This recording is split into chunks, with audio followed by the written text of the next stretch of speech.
Philadelphia, 1957. A cardboard box is found in the woods, inside the battered body of a young boy. No name, no parents, just a haunting mystery that would grip America for more than 6 decades. This is The Boy in the Box. On February 25th, 1957, a college student stumbled upon a small box in the Fox Chase Woods of northeast Philadelphia. What he found inside would shock the city and leave investigators baffled for generations. The boy was between 4 and 6 years old, malnourished, bruised, his tiny frame wrapped in a cheap blanket, his haircut fresh but uneven, as though someone had tried to disguise him. For decades, he had no name, no story, no justice.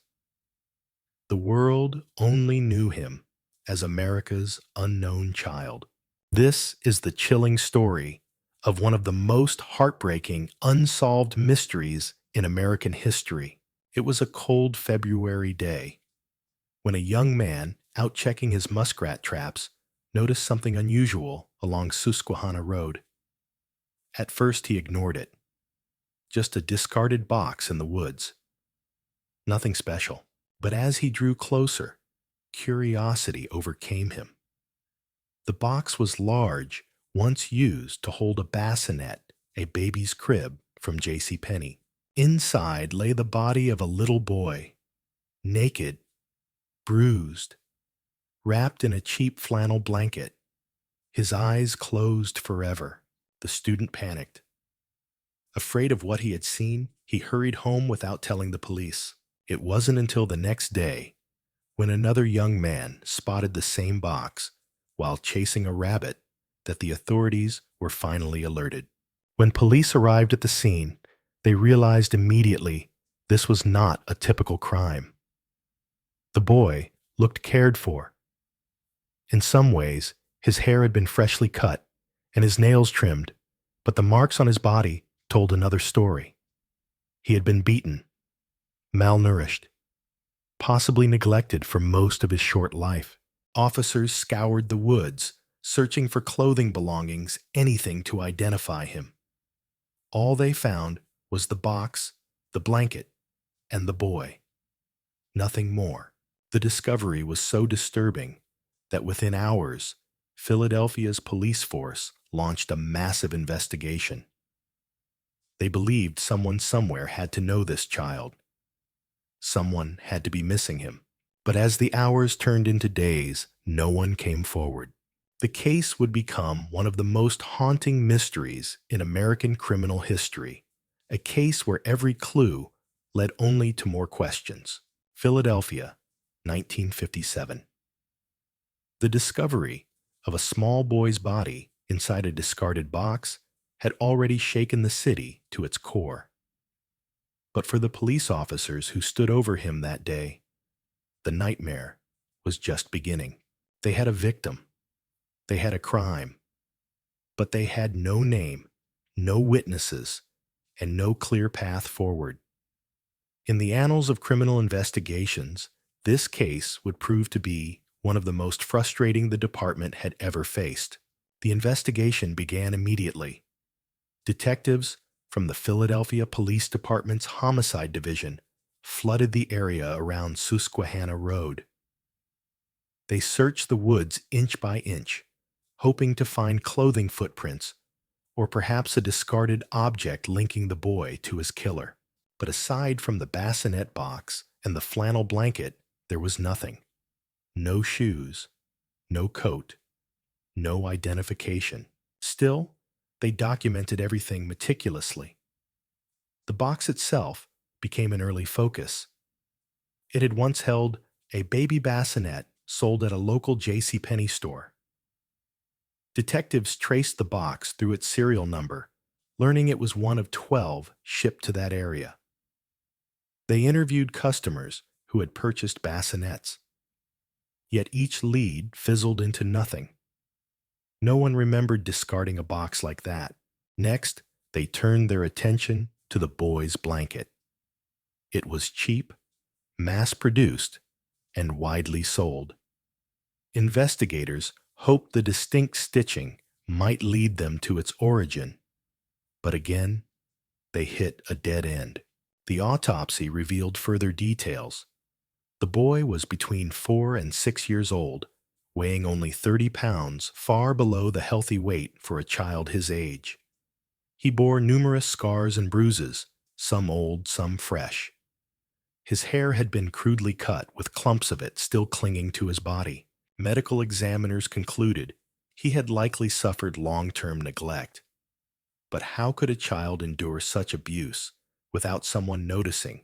Where were his neighbors, his teachers, his parents? The police then turned to the public.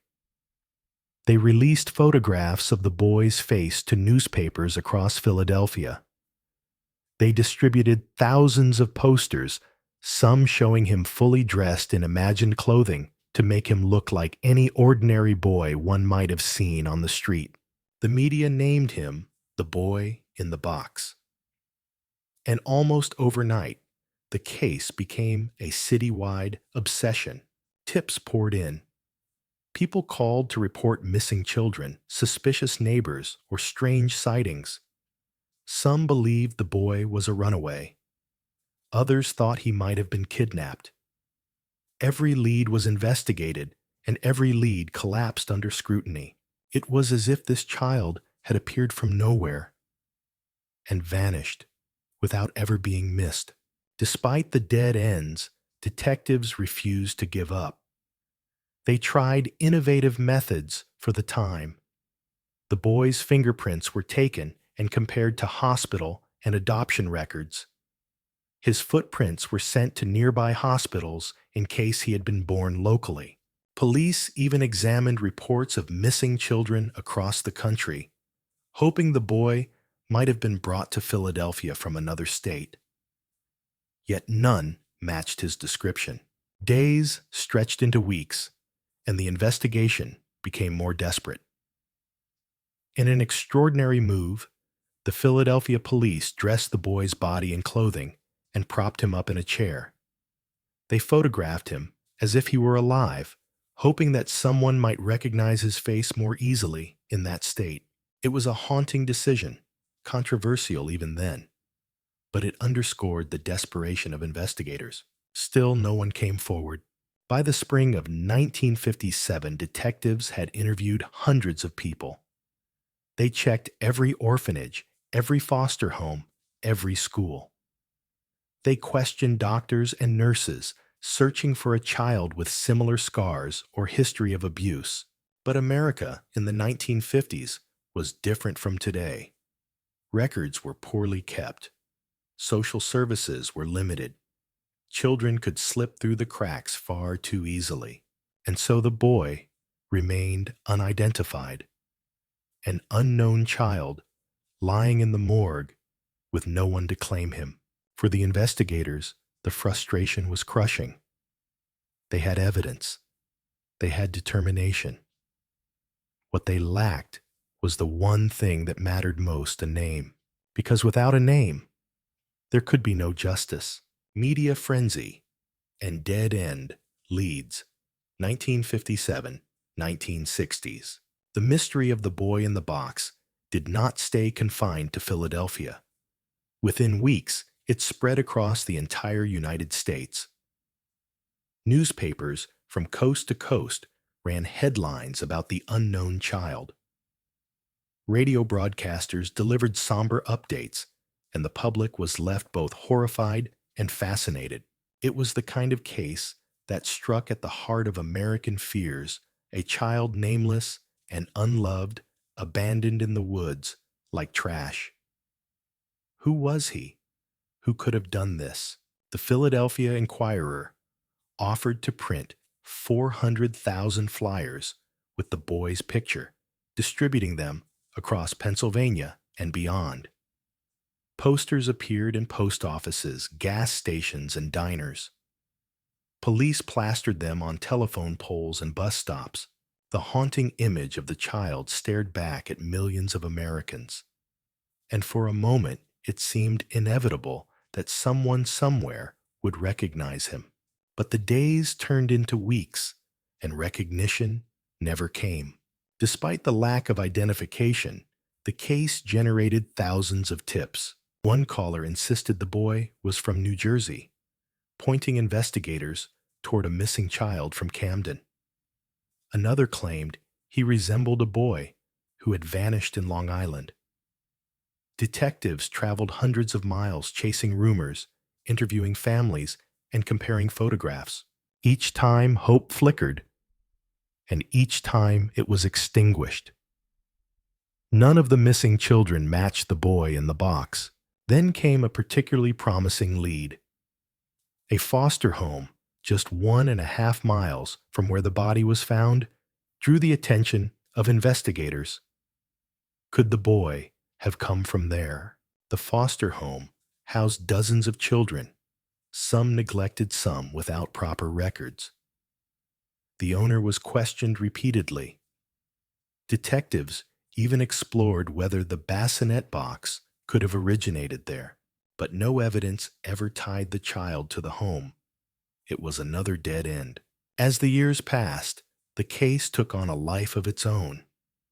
Reporters hounded detectives asking for updates, even when there were none. The public demanded answers.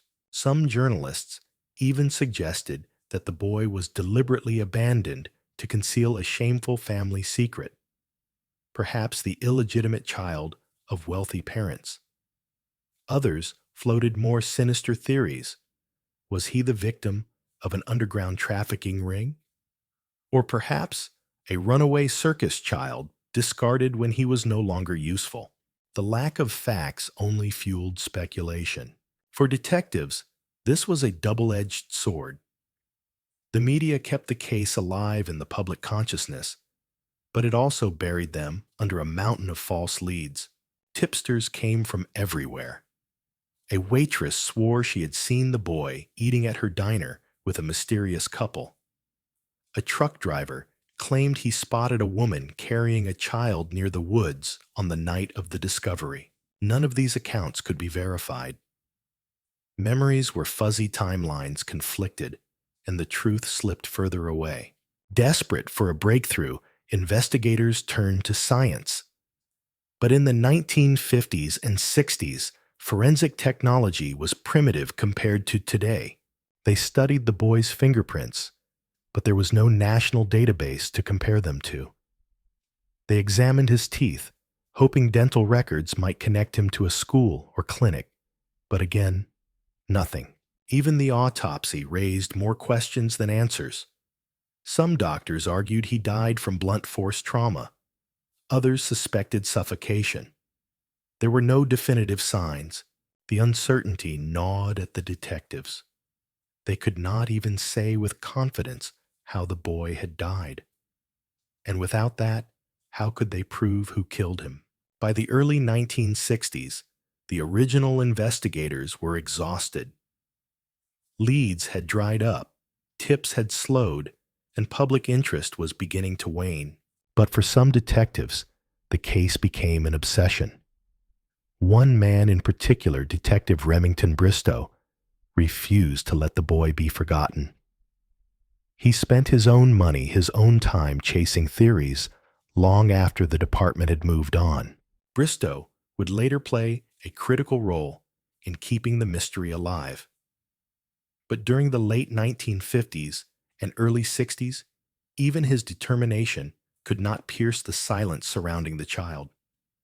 In 1957, after months of investigation, the boy's body was finally buried in a potter's field, an unmarked grave for the unknown and the forgotten. Police officers, reporters, and a handful of citizens attended the funeral. They laid him to rest in a simple coffin, marked only with the words, "Heavenly Father, bless this unknown boy." It was a heartbreaking acknowledgement that despite all their efforts, they could not give him back his name. And so, the boy in the box became more than just a murder victim.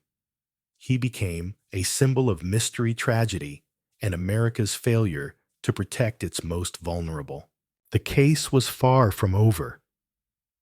In fact, it was only the beginning.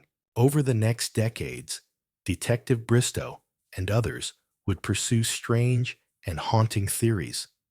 Psychics' supposed confessions and even whispers of powerful families would drag the investigation down dark and unexpected paths. But in the 1960s, as the boy lay in his unmarked grave, the truth remained just out of reach, and the mystery only deepened. By the early 1960s, the case of the boy in the box was already fading from the headlines. New crimes, new scandals, and a rapidly changing America pushed the story into the background. But for one man, forgetting was not an option. Detective Remington Bristow, a member of the Philadelphia Medical Examiner's Office, could not let go. For Bristow, the boy was more than just a case file. He was a child robbed of his identity, abandoned in life and death. And Bristow swore he would not rest until that identity was restored. Unlike many of his colleagues, Bristow continued to investigate long after official resources were pulled back. He spent his own money traveling to chase leads. He collected documents, photos, and witness statements, building what would become one of the largest private case files in Philadelphia history. Bristow believed the boy had not been a nameless drifter, but rather a hidden shame from a respectable family, someone whose identity was deliberately erased. This conviction would guide his efforts for decades. As the 1960s gave way to the 70s, theories about the boy's origins grew wilder and more desperate. Some believed he was a victim of human trafficking, sold and discarded when no longer useful. Others insisted he was the illegitimate child of a wealthy, prominent family in Philadelphia. But Bristow developed his own theory, one that would consume him for years. He suspected that the boy had come from a foster home just a short distance from where his body was discovered. The home was run by Arthur and Mary Frey, who cared for dozens of children. Bristow attended an estate auction there in the 1960s, and what he saw disturbed him deeply: a bassinet strikingly similar to the box the boy had been found in, and blankets that resembled the one wrapped around the child. To Bristow, this was no coincidence. It was proof. Bristow became convinced the boy was the secret illegitimate son of the Frey's daughter. He believed the child had been kept hidden, neglected, and ultimately killed, then discarded to cover up the scandal. It was a theory filled with drama and shame, one that seemed to explain the deliberate attempt to erase the boy's identity. But the police could never substantiate it. Interviews with the Freys turned up nothing. No paperwork, no family members willing to confess, no surviving witnesses who could confirm Bristow's suspicion. Officially, the foster home theory remained unproven. But for Bristow, it was the only explanation that made sense. By the 1960s and 70s, traditional police work had stalled. Out of desperation, investigators, even Bristow himself, turned to unconventional methods. Psychics. One psychic, Florence Sternfeld, was brought to the crime scene in hopes she could provide insight. She led investigators to a house not far from the discovery site, claiming she felt a connection. The house, as it turned out, belonged to the foster home Bristow already suspected. For him, this was validation. For skeptics, it was nothing more than coincidence. Other psychics claimed the boy's name was Jonathan. Another said he had been foreign-born. One insisted he had lived in a farmhouse with a red barn. Each vision provided hope, and then dissolved into nothing. None could be verified. None brought the case closer to resolution. Bristow's dedication bordered on obsession. He carried photographs of the boy in his briefcase. He revisited the crime scene countless times, walking the woods as if the trees themselves might finally reveal the truth. Friends recalled that the case haunted his conversations. At family gatherings, he spoke of the boy. At work, colleagues described him as relentless, unable to let go. For Bristow, this wasn't just about solving a crime. It was about dignity. He believed no child should vanish without a name, without someone fighting for him. As forensic science crawled forward in the 1970s, some detectives hoped for breakthroughs. But there were no DNA databases, no advanced facial reconstructions. Instead, the case became a magnet for wild speculation. Reporters published stories about wealthy families hiding illegitimate children, about traveling carnivals, abandoning sick performers, even about foreign adoption scandals. The flood of theories only muddied the waters further. Every time Bristow pushed his foster home, suspicion skeptics reminded him there was no hard proof. The case remained stuck. By the 1980s, Bristow was aging, but his determination had not dimmed. He continued to pressure law enforcement to reopen the case, insisting they had overlooked critical evidence. In 1983, Philadelphia Magazine published an in-depth article on the mystery largely fueled by Bristow's files and interviews. It reignited public interest, casting suspicion once again on the foster home. But still, no confession came. No witness stepped forward, and the boy in the box remained nameless. By the late 1980s, 3 decades had passed since the discovery. Generations had grown up, technology had changed, and Philadelphia itself had transformed. Yet the mystery endured. And for Remington Bristow, it had become the defining mission of his life. He once said, "I will never rest until that boy has a name." Bristow kept that promise until his death in 1993. But even then, the boy remained unknown. And the mystery continued. New technology and a breakthrough.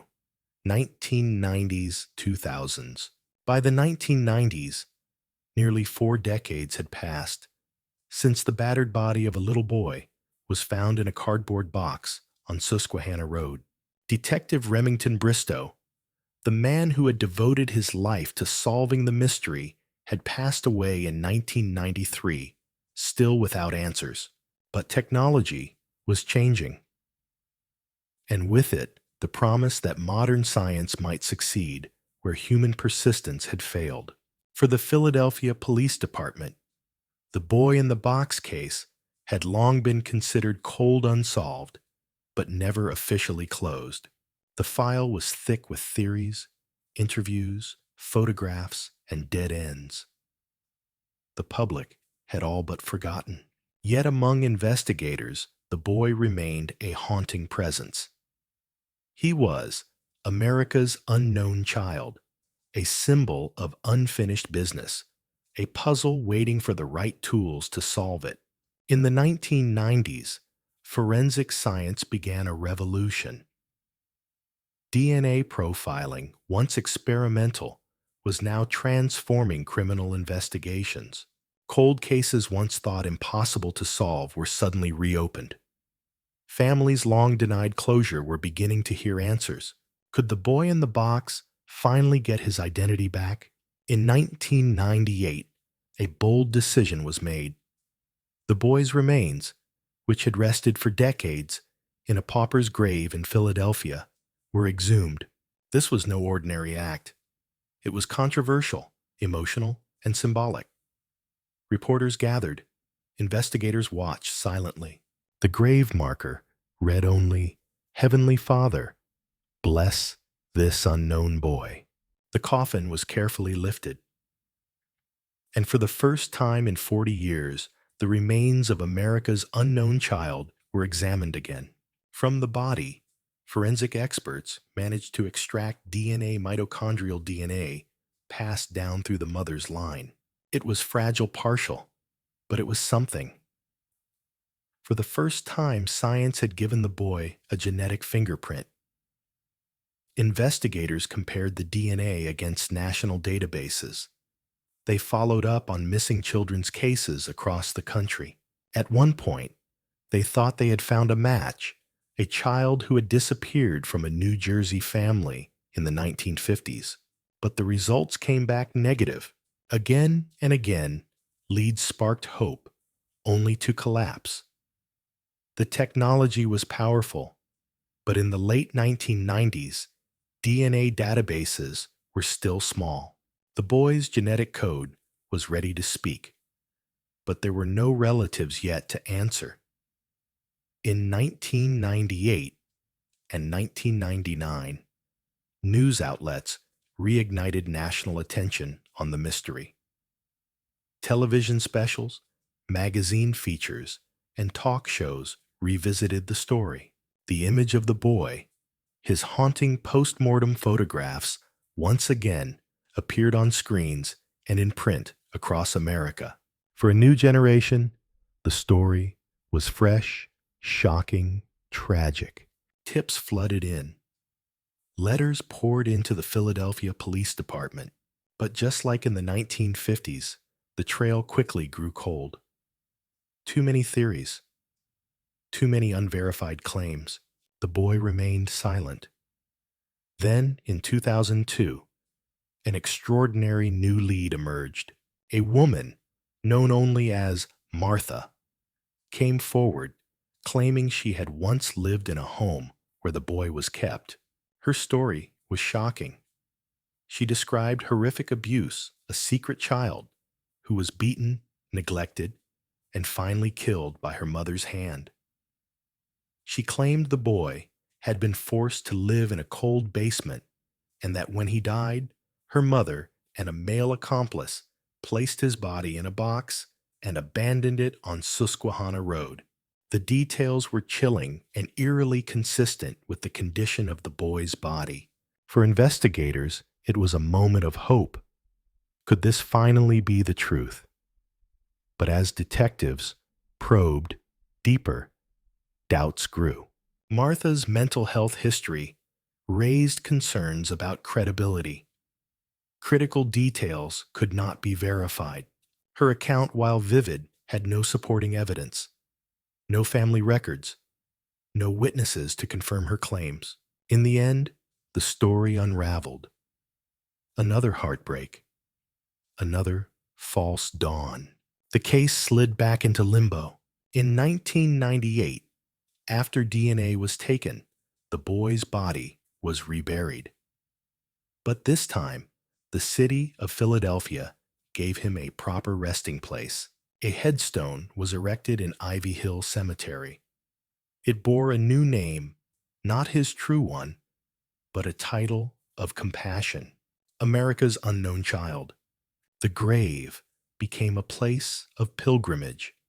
Detectives, journalists, and ordinary citizens visited.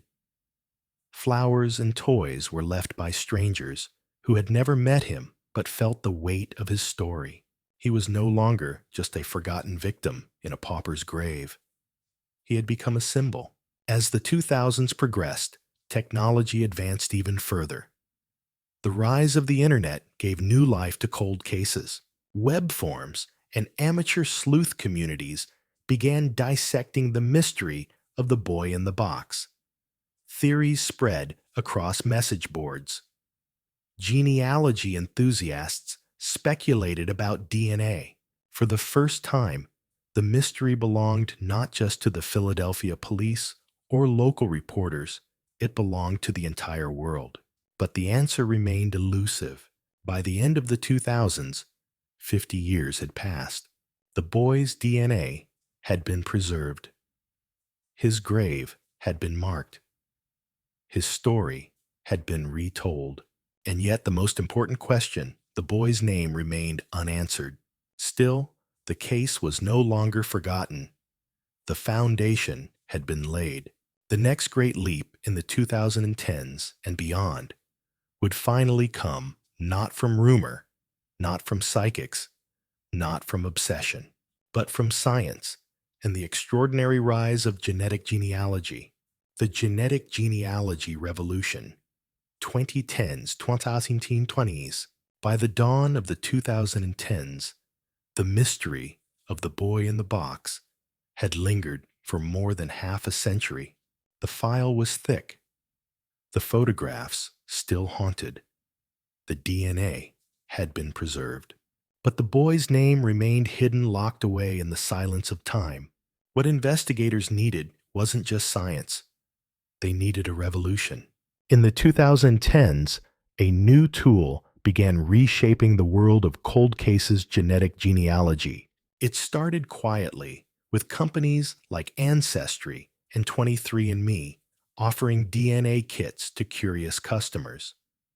Millions of people mailed in their saliva, hoping to learn about their heritage, their ancestry, their family connections.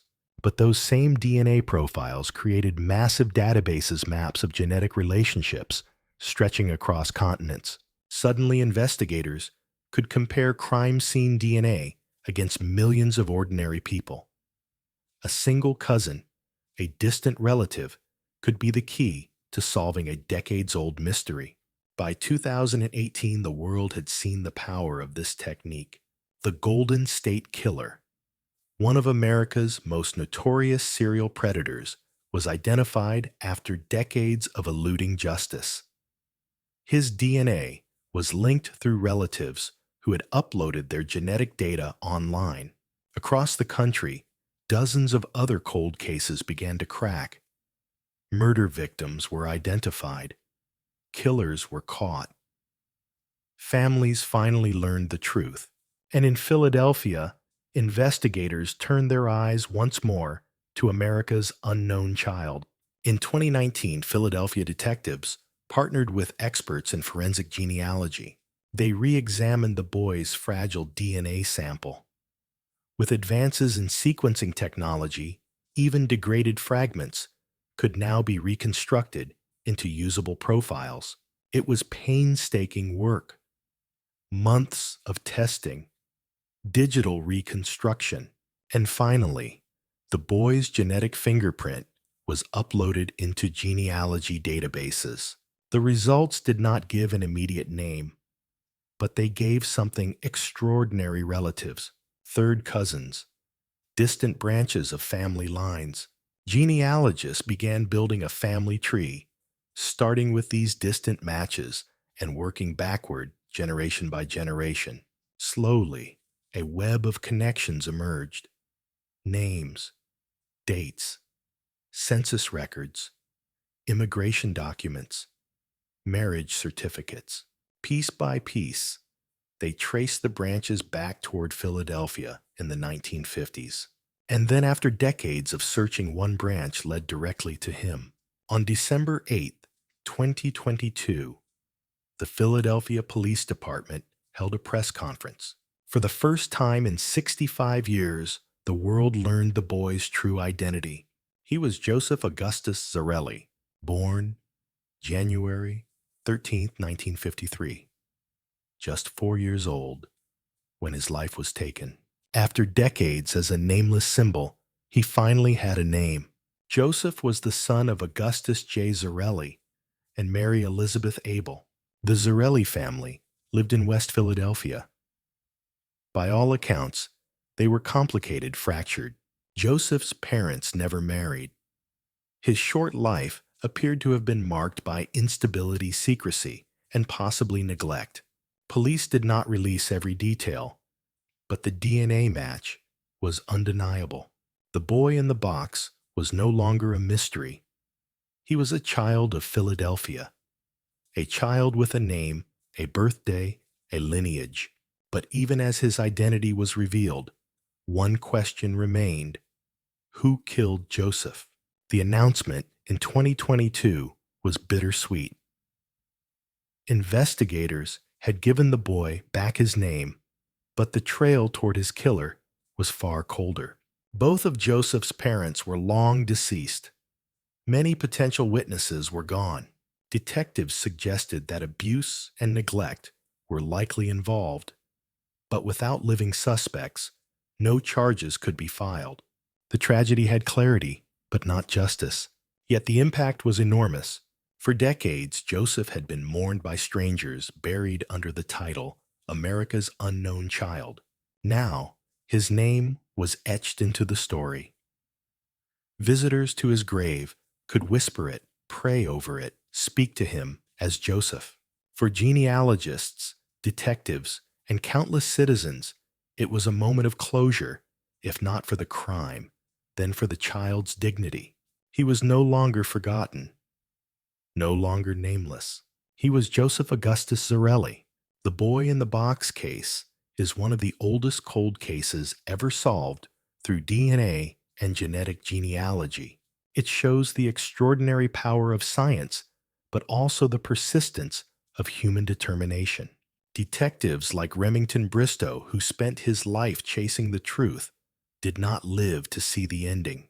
But his work, his obsession, and his refusal to let the boy be forgotten helped carry the case forward.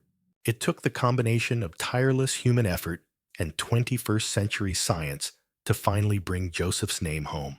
More than 65 years after his death, Joseph Augustus Zarelli was restored to history, not as a mystery, not as a symbol, but as a little boy who lived, who laughed, who should have had a future.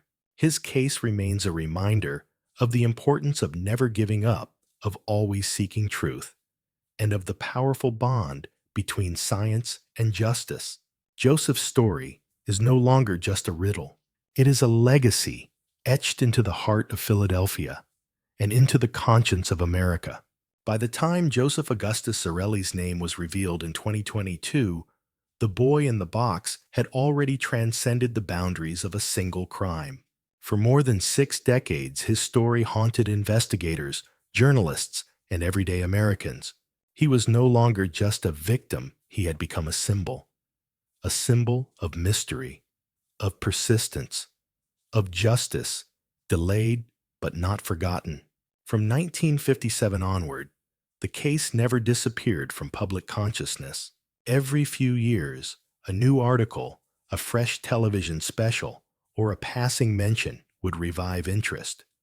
True crime magazines in the 1960s, unsolved mysteries in the 1980s, internet forums in the 1990s and 2000s. Each retelling ensured that Joseph's face, the haunting sketches, the morgue, photographs, the artist reconstructions stayed alive in the American imagination.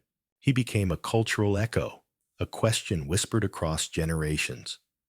Who was the boy in the box? In 1998, the case took on a new layer of symbolism when the boy was reburied at Ivy Hill Cemetery in Philadelphia. His tombstone read simply, America's Unknown Child. The grave became a pilgrimage site. Families, police officers, true crime enthusiasts, and ordinary citizens visited, leaving flowers, toys, and notes. Many said they felt Joseph represented every forgotten child, every victim who never received justice. The grave was not just for him. It was for all the nameless children lost to violence and neglect. Beyond symbolism, Joseph's case also influenced real-world changes. For investigators, it underscored the importance of preserving evidence. DNA collected in the 1990s eventually unlocked the truth 3 decades later. For advocates, it highlighted the need for better systems to track missing children. The boy in the box became a rallying point for those who pushed for national databases, missing child posters, and the technological improvements that came with the digital age. In many ways, Joseph's tragedy helped shape the infrastructure that protects children today. The mystery inspired countless works of journalism, documentaries, podcasts, and books. The case appeared on America's Most Wanted. It became a recurring subject on true crime forums and YouTube channels. Writers used it as a metaphor for the hidden wounds of society. An innocent life discarded a question without an answer. Some even drew artistic inspiration. Painters, musicians, poets, all touched by the haunting image of the boy in the box. Though sometimes sensationalized, the retellings kept his memory alive, ensuring the case remained one of the most famous unsolved mysteries in American history. One of the most powerful legacies of the case lies in the persistence it represents. Generations of investigators refused to let go. Detectives spent careers chasing shadows. Journalists filled columns with theories. Citizens obsessed, shared tips, speculated, and finally science delivered the answer. The boy in the box stands as proof that even the coldest cases can yield to determination and innovation. That no victim should ever be declared forgotten. Yet Joseph's story is also a reminder of limits. His name was restored, his humanity acknowledged, but his killer has never been formally identified and may never be. For many, this duality, truth and mystery intertwined, makes the case all the more haunting. It forces society to wrestle with the fact that sometimes, even with progress, justice can remain out of reach. But perhaps, as some have argued, giving Joseph his name is a form of justice, an act of restoring dignity to a child denied it in life. The legacy of America's unknown child resonates in modern investigations. Police departments across the country have embraced genetic genealogy as a standard tool. Cold case units, once seen as long shots, now carry renewed hope. The lesson is clear. Evidence matters, persistence matters, and technology can bridge decades. And beyond law enforcement, Joseph's story reminds us of the responsibility society holds for its most vulnerable. The tragedy of his short life is a call to vigilance, a reminder that no child should be unseen, unheard, or discarded. Today, the grave at Ivy Hill bears not only the words, America's unknown child, but also a name, Joseph Augustus Zarelli. Visitors still come leaving flowers and toys, but now they can whisper his name, honoring him as a real child, not just a mystery. The boy in the box case endures not because of its horror, but because of what it represents. The relentless pursuit of truth, the triumph of science, the enduring humanity owed to every lost soul. Joseph's story teaches us that even in silence, even in mystery, there is meaning, and that some stories, no matter how painful, must be told again and again, so they are never forgotten. As we close this journey, we are left with more than just a story. For 65 years, the world knew Joseph only as the boy in the box, a nameless child, discarded, almost forgotten. But he was not forgotten. Not by the detectives who refused to give up. Not by the journalists who told his story again and again. Not by the strangers who laid flowers at his grave. And not by you who have sat with this story tonight. Now Joseph has his name back. Joseph Augustus Zarelli. He is no longer just a mystery. He is a child who lived, who mattered, and who will always matter. Yet the case also reminds us of the limits of justice. We may never know who harmed him or why. The answers may forever remain buried in the past. But in restoring his name and speaking his story, we give him dignity. We tell the world, you were here, Joseph, and you are remembered. The boy in the box is more than a crime story. He represents every lost child, every unanswered question, every voice silenced too soon. And he stands as a testament to the persistence of truth, to the belief that even when decades pass, even when hope seems gone, we must never stop searching. Because behind every cold case is not just a file, not just a photograph, but a human life, a story waiting to be honored. So tonight, as we step away from this story, let us carry Joseph with us. Let us carry the reminder that justice is not only about catching the guilty, It is about remembering the innocent. Joseph Augustus Zarelli, America's unknown child, known at last. May he rest in peace. And may we never forget. Joseph's story reminds us of how fragile life can be and how powerful memory truly is. If this story moved you, please share it. Because the more people know Joseph's name, the less likely he is ever to be forgotten again. And if you believe stories like this deserve to be told, subscribe to Cold Case Chronicles. Every week we bring you mysteries that demand to be remembered and voices that must not be silenced. Your support helps us keep these stories alive. Leave a comment below. Tell us what you felt, what you believe, or simply write his name, Joseph Augustus Zarelli. Because in speaking his name, we honor his memory. Thank you for watching. And remember, some mysteries fade, but truth endures.